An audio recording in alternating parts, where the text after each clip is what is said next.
Hello everyone, welcome to the new episode of Tech Facts, and I'll be presenting some very interesting tech news. If you are new to my channel, please don't forget to subscribe and press the bell icon, as whenever I post a video you get the notification without fail. So let's start. Yesterday Apple took the wraps off its newest tablets. We have a brand new iPad Air as well as a performance boost for the entry level iPad. Let's start with the new iPad Air. It's a fresh design which is clearly inspired by the iPad Pro line. The screen bezels are smaller, the port is USB-C and not Lightning anymore. The tablet has the same footprint as its precedents, but because of its smaller bezels, it now has a 10.9-inch liquid retina display with 2360x1640 resolution. Touch ID is integrated into the new top-mounted power button. The new iPad Air is powered by the Apple's new A14 Bionic chipset, which is also expected to feature in the upcoming 12 Pro family, which launches later this year. The A14 is built on a 5nm processor and it is first in the industry to reach that milestone. On the rear, there is the same camera as on the iPad Pro models, a 12MP shooter with 1.8 aperture, support for 4K video recording at 60fps, 240fps slow motion and improved video stabilization. For selfies, you get a 7MP camera with 2.0 aperture and 1080 pixel video at 60fps. The tablet has a Wi-Fi 6 onboard, dual speakers and supports for the Apple Pencil, which attaches magnetically to the side of the pairing, charging and storage. Apple will also offer a floating keyboard case for it. The new iPad Air running iPad OS 14 will be available next month in silver, space grey, rose gold, green and sky blue, starting at $599 for Wi-Fi only version and $729 for Wi-Fi plus cellular with 64GB of storage. It will be also offered with 256GB of storage on $749 or $879. The entry-level 8th generation iPad 2020 now has a A12 Bionic chipset at the helm with its 6-core CPU and 4-core GPU.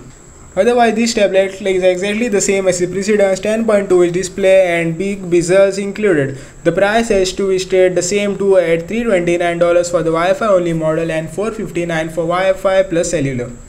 At this price, you are getting only a 32GB of storage. There is also a 128GB configuration for $429 to $559. Pre-order start today, and the 8th generation iPad will be available this Friday in silver, grey, space and gold. So are you going to buy the new iPad? Tell me in the comment section below. Sony has launched the Alpha 7C, also known as the A7C, which is the company's latest full-frame mirrorless camera. The main focus here is the size, and Sony claims that it is the smallest full-frame mirrorless camera on the market. The camera is capable of 10fps burst mode with AF or AI. The video features are also similar to the A7 Mark III with 4K 30pixel 8-bit 4:2:0 internal recording, but without any record limits. Sony claims 15 stops of dynamic range and sensitivity to up to ISO 51200 along with the 14-bit RAW images. For all intents and purposes, the Sony A7C is the A7 Mark III but in the smaller body. This means it has the same 24.2MP 35mm full frame back illuminated exmor AR CMOS sensor along with the Biox X image processor. The Sony A7C will be available in late October for $1,800 and for $2,100 with the FE28 to 60mm f4 to 5.6 zoom lens. It will be sold in two colors, black and silver. This lens will be sold separately in early 2021 for $500. So let's see when the Sony A7C gets launched in India. Normally, Apple's September event would give us the new iPhone lineup, but 2020 is unlike most years, so new Apple Watches and iPads will do for now. However, we get still to see the debut of the Apple A14 Bionic chipset that will power the upcoming iPhone 12 smartphones. This is the first chipset globally built on a new 5nm process, outdating Android competition that still uses 7nm SoCs. It comes with a 6-core CPU and quad-core GPU, but oddly enough, Apple chose to compare its performance number to the A12 rather than last year's A13, quoting 40% of CPU improvement and 30% boost in graphics. So now let's go to the next update. A new slightly upgraded version of the Poco X3 NFC has surfaced on Google Play console, and this one is apparently preparing for a launch in India on September 22nd. The code name of the new model is Karna and the retail name notably lacks NFC. The console is a chipset as Snapdragon 730 through a A quick peek of Geekbench shows that the Karna scores on the par with the Surya. This made uses the same Snapdragon 732G chipset, which is just overclocked version of the 730, so it's easy to misidentify for software retention. RAM capacity is interesting to note here, 8GB. The current X3 is available in two configurations, both with 6GB. Some leaks claim that the battery will be slightly larger than the 516 mAh battery cell to the global phone. So mostly the price of the Indian Poco X3 is 19 to 20,000 range. This is the line with the original pricing of its precedent, the Poco X2 actually. It's bit cheaper since the X2 came with 6GB RAM as a standard. So are you interested for the Poco X3 Indian version? Tell me in the comment section below. Apple detailed the new A14 SoC yesterday that builds on 5nm process. The new iPad Air is the first device to have A14 at the helm, and the iPhone 12 lineup will follow next month. Apple's competition currently uses chipset based on 7nm process, but Realme and Xiaomi's access took to Weibo to release new products based on the 5nm flagship chipset. Realme Vice President Shu Qi chased post of an image of a Chinese social network to tease the new smartphone teasers, which will have 5nm processor under the hood. This is a clear indication that the Chinese phone maker is already working on a product having 5nm chipset at the helm. Neither Xiaomi nor Realme reveal any details about their products and when they will arrive in the market, but they might be powered by the Qualcomm Snapdragon 875 SoC that's already entered production. So let's see what happens to the Android 5nm based chipset devices in the upcoming days. Apple wasted no time in unveiling the new Apple Watch Series 6 and the new affordable Apple Watch SE. The plethora of leaks and rumors leading up to the event were mostly correct, so there really were no major surprises.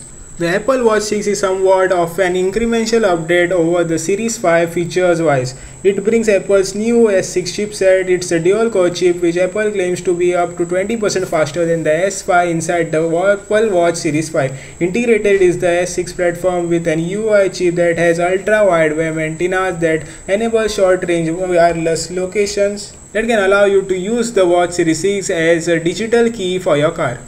The Watch Series uses the same chassis as its precedents but brings a new blue and product red aluminum finishes.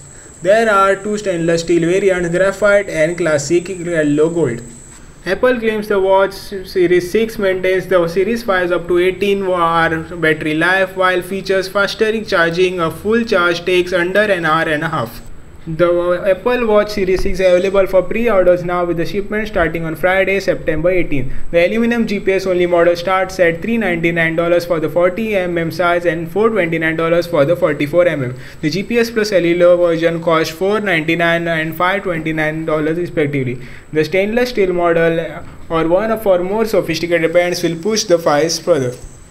Apple also introduced the more affordable Watch SE. It shares the design and the heart rate monitor of the Series 5 and its chipset but has the same accelerometer, gyroscope and always-on altimeter as the Series 6. The Apple Watch SE is available for pre-orders today with shipment starting on Friday. The 40mm model starts at $279 with the 4mm start at $309. Adding cellular connectivity brings the price to $329 and $359 depending on the sizes.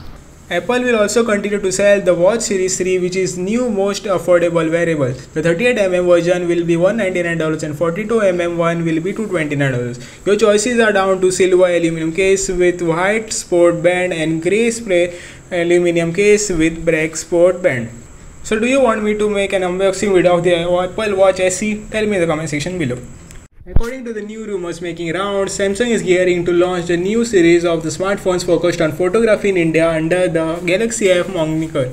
These phones are expected to retail at Rs 15,000 to 20,000 segment and could launch as early as next month as an online exclusive at launch. Ahead of the big announcement, a user manual was posted on Samsung's India support page and it gives us the first look of the first member of the F series, the Galaxy F41. It bears the SM4F415F model number, which is previously believed to be the member of Samsung's Z foldable line.